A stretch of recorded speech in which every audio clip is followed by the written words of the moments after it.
of what you would have everyone hear. Amen.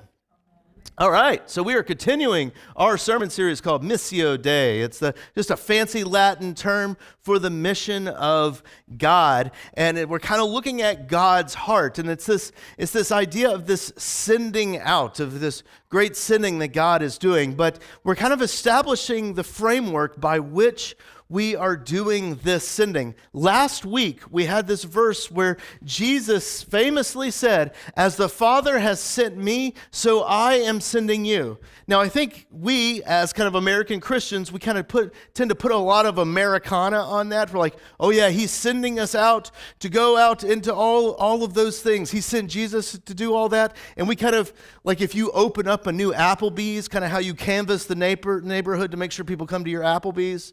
I don't know. I don't. No one goes to Applebee's anymore, do you? All right, I get it.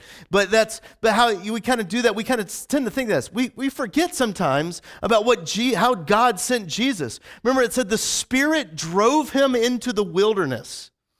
I think some of you may feel strongly with that. You're like, oh, I feel like the Spirit has driven me into the wilderness a few times, right? Some of you have driven across the state and you've driven through the wilderness, but that's despite the fact, right? Like that, but you feel like the Spirit of God has driven you in the wilderness, where we get a little uncomfortable with that. And I think we also get a little uncomfortable with the place that God sent Jesus was the cross, and He often puts us ourselves into situations that way too, and hopefully that we can be like Jesus himself. We can be like Jesus himself, that in the Garden of Gethsemane said, like, "This is no fun, God, but I'll still follow." Right?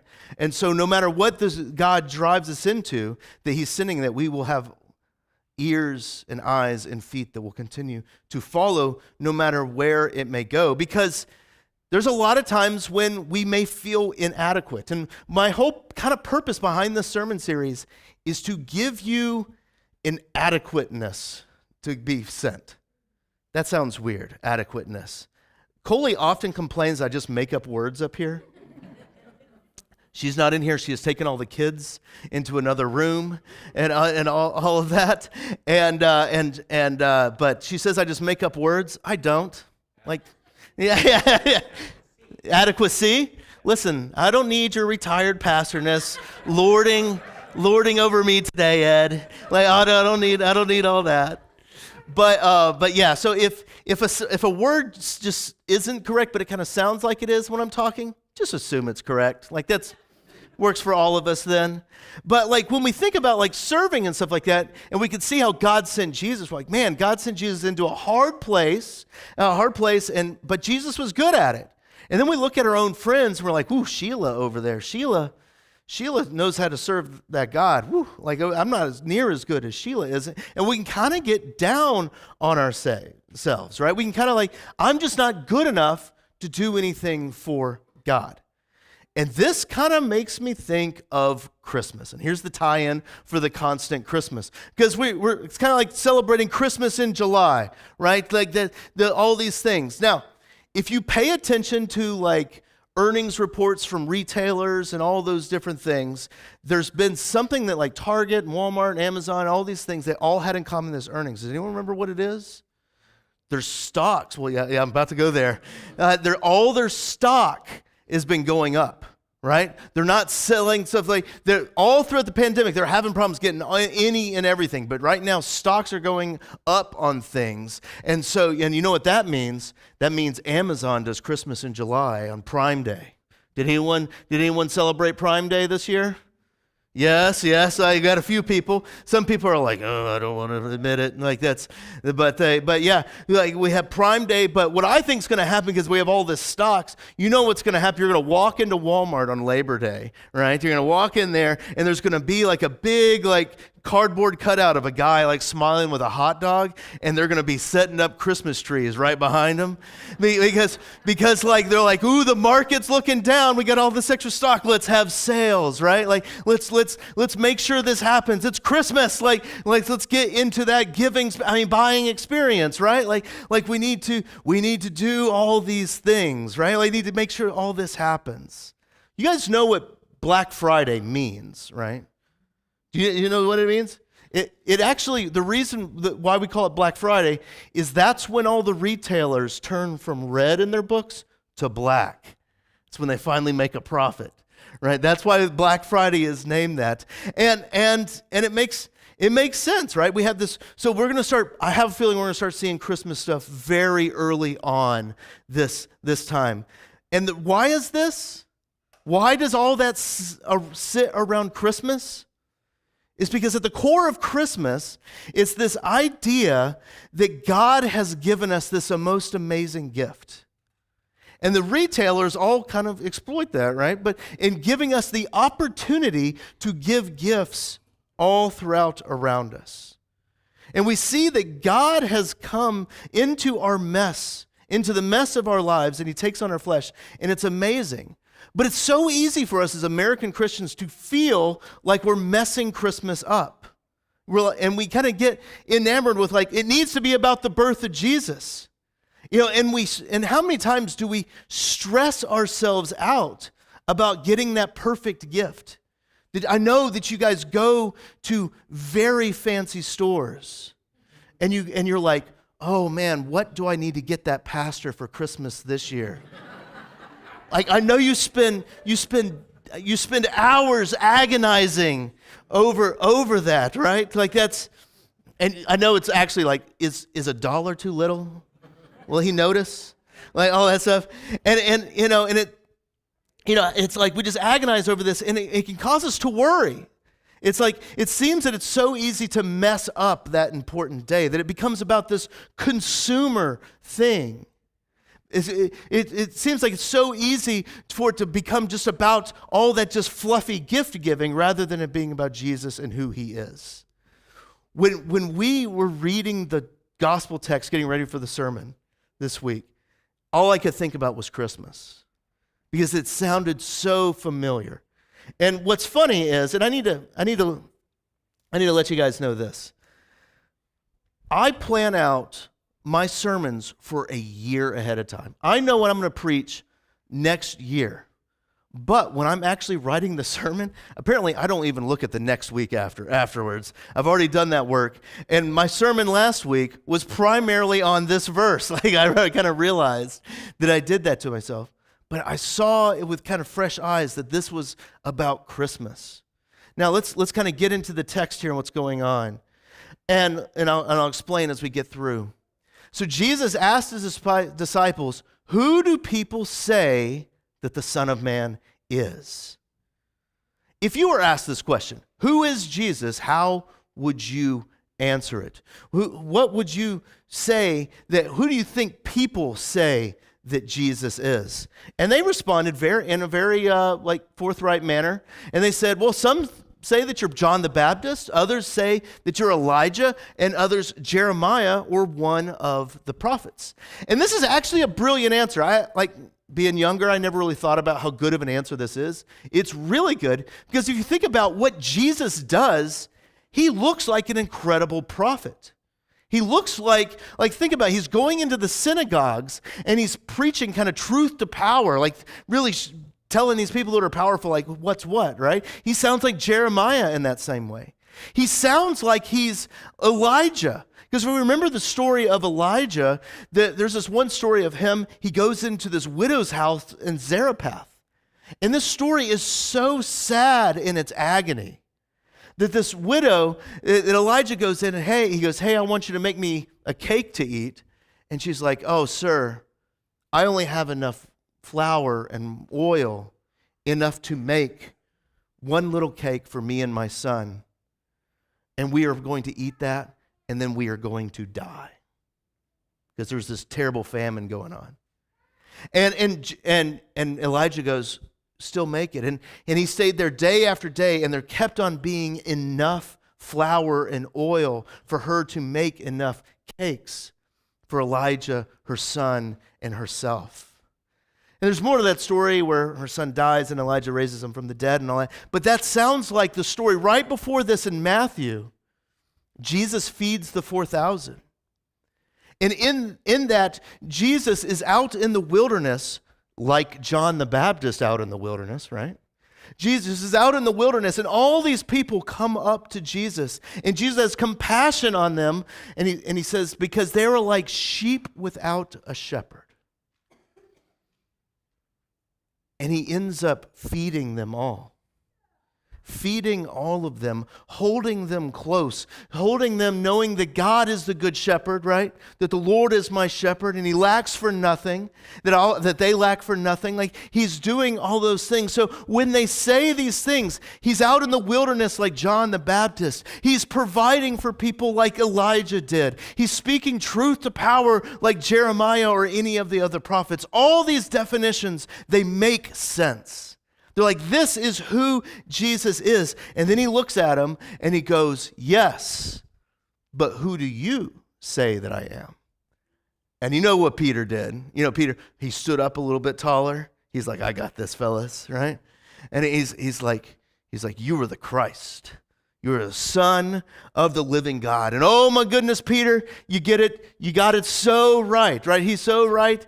And he recognizes that Jesus is bigger than any prophet. He's bigger than John the Baptist. He's even bigger than Elijah. He's the Christ. And remember, Christ is just the Greek word for the Hebrew word Messiah. Messiah and Christ is the same word. And so that he recognizes that he's the true Messiah. And Jesus praises him for this. But I have a question for you guys. I buried the lead a little bit. And some of you that have been in Bible study a while, you already know where I'm going with this. Right, Ed? Like that. That's it. The gospel writer writes where this conversation happened. Where did this conversation happen? Does anyone remember? Caesarea Philippi. Caesarea Philippi. I have a nice photograph of it from the back in that time. Isn't it beautiful? Oh, like Caesarea Philippi. Caesar's Philippi. Caesar's Philippi. Like this town was created out of nothing to give honor to Caesar, to kind of bring the glory of Rome into the midst of the Judean countryside. Kind of to give, I bet this place had running water when nowhere else in that region did, right? Like that's I can't prove that, I'm just saying that, but kind of give you an idea of what's going on. So they have all these things. This was about the glory of Rome. We still do things like this to this day. Have you ever been to one of those towns that was just created to be a tourist trap? Have you ever been to one of those? Helen, Georgia is the perfect example. Anyone ever been to Helen, Georgia? Yeah. Like two of you? Like that's, and it's one of the fellow millennials with me. Like that stuff is like old people, like, I don't know, Geritol or so. I don't know. Like it's whatever you guys are into.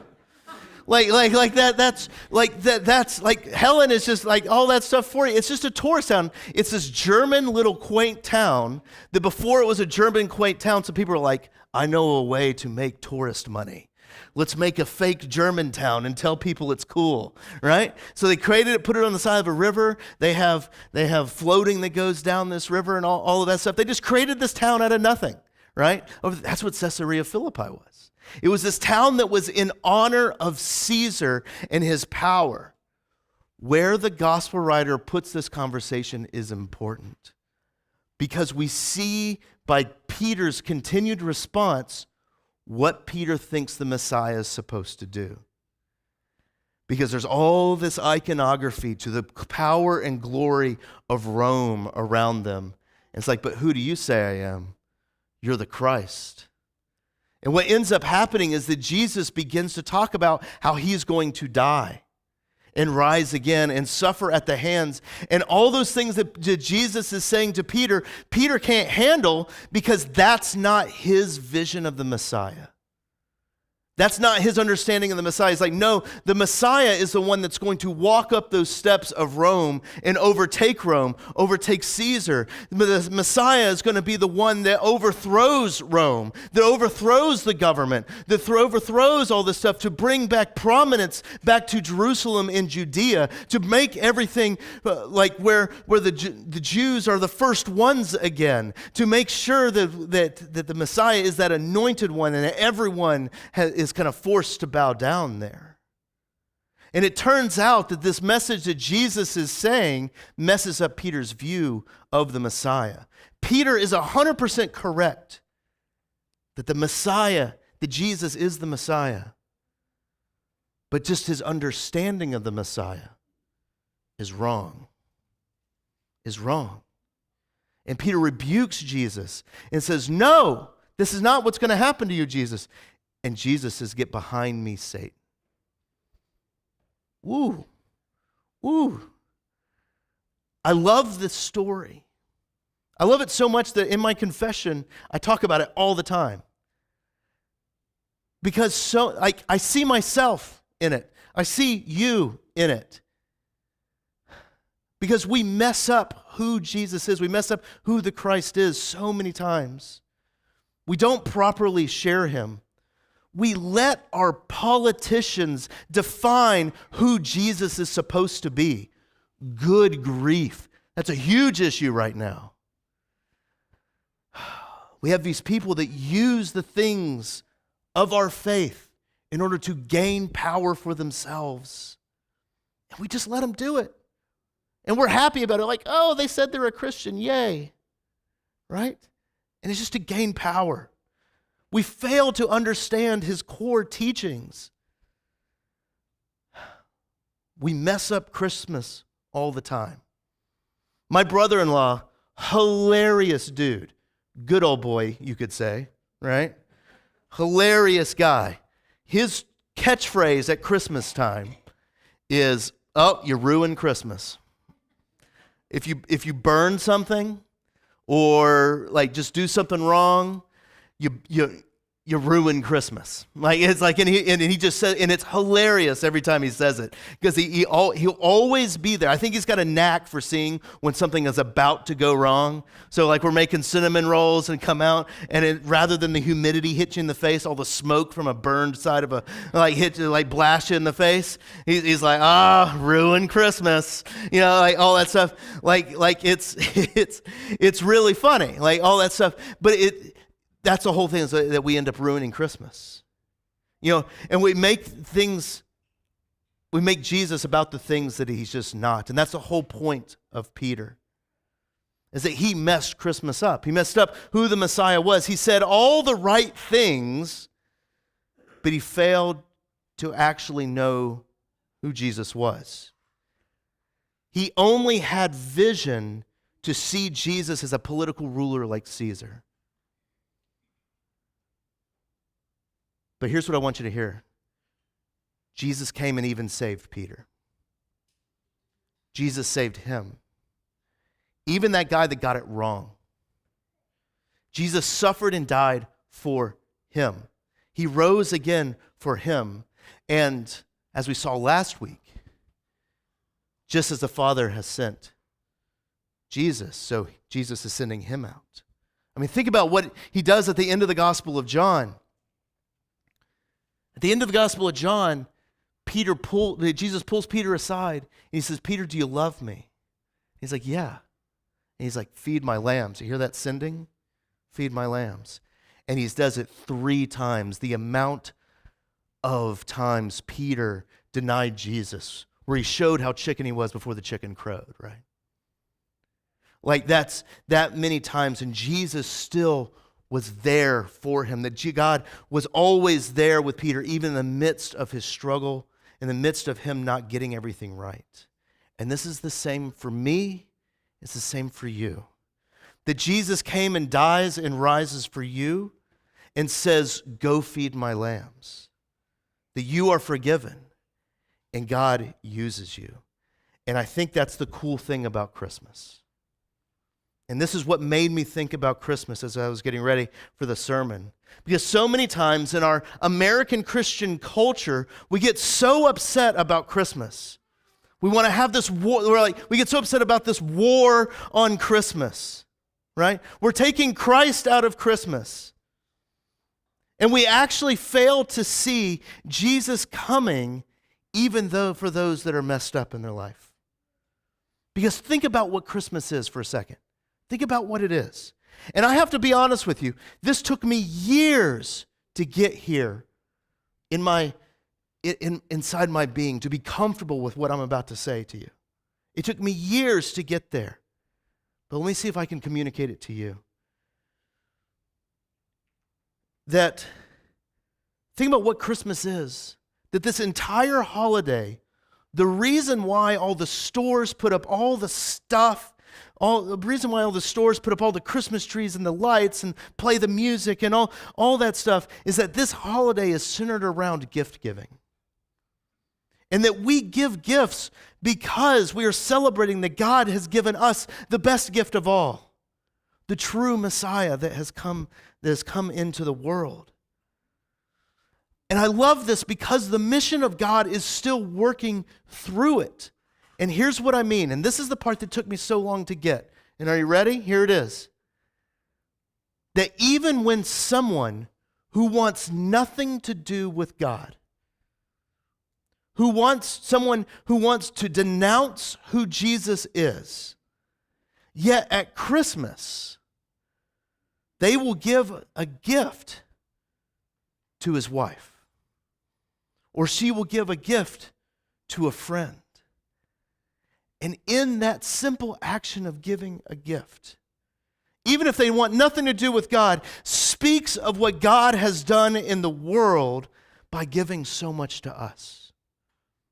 But just by halfway participating in the holiday speaks to what God is doing in the midst of the creation and is preaching the gospel in and out of it, right? And that Christmas has such a rich tradition of this. So you've probably heard from people that are trying to bloviate with very, very much amounts of self-righteousness about, we shouldn't celebrate Christmas like that. That used to be a pagan holiday. You ever heard anything like that? It's like Saturnalia and stuff like that. Like, we got to be careful about this. No. I'm here to tell you, all that's true. Yeah, it was a pagan holiday. It was a pagan holiday and all that stuff. But it's not something to be feared. Instead, as the church, we celebrate. Because early Christian missionaries went into the dark recesses of the dark world known as Europe, filled with pagans, right? And they noticed something that they were doing. That in the midst of the winter, when the darkness outside kept growing longer and longer and longer and longer, and the days were getting shorter and shorter, and if you allowed yourself to think about it, you're like, will this continue on into in perpetuity, where it's just going to continue to get darker and darker and darker, and we'll never see the light again? That it's just going to get colder and colder and colder till there's no more heat left. That those pagans back then, they would do this super weird tradition where they would take an evergreen tree and they would put it inside their house. Crazy behavior. As a reminder that the spring is coming. And those Christian missionaries going up into the pagan recesses of Europe went in there and it's like, you guys are already doing it. You're already doing it. You're already celebrating this gift of God. This gift of God that has come into the world. They're already celebrating what God has done for you. That even when we feel like the darkness is overcrouching us and we can no longer hold on, that Christ the Messiah has given us eternal life and that he has made us evergreen. So much so that we all still participate in this ridiculous festival, right? Where we bring a tree into our house. I bring a beautiful tree made of steel and plastic, right? Into my house every year. And I don't take it down till like February because I am lazy. And this is what Christ does. This is the mission of God. That he comes into the mess and what we get wrong. And he saves us and forgives us.